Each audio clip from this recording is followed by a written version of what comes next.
All right, so why am I applying to Washington and Lee? That is the chief question. Number one, student to faculty ratio of 7 to 1.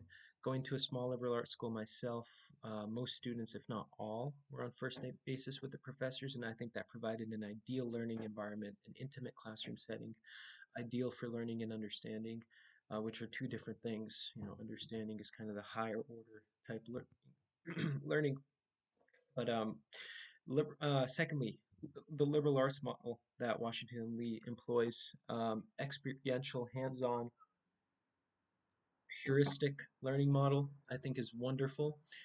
It connects theory to practice. It bridges that gap, which I think is seminal for a prosperous legal and educational career.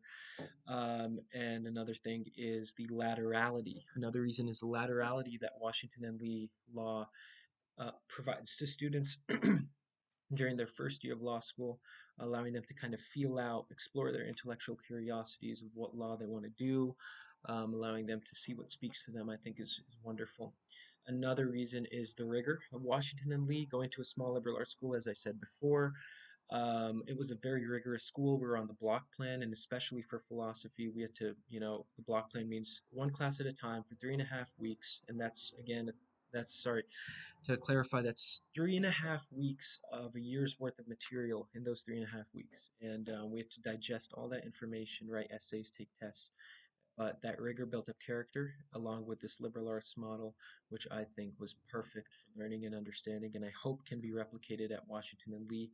Lastly, the commitment to legal writing at Washington and Lee. I'm a firm believer in the words of Wittgenstein that the limits of my language form the limits of my world, and this commitment to legal writing directly aligns with my values. And those are the reasons I'm applying to Washington and Lee.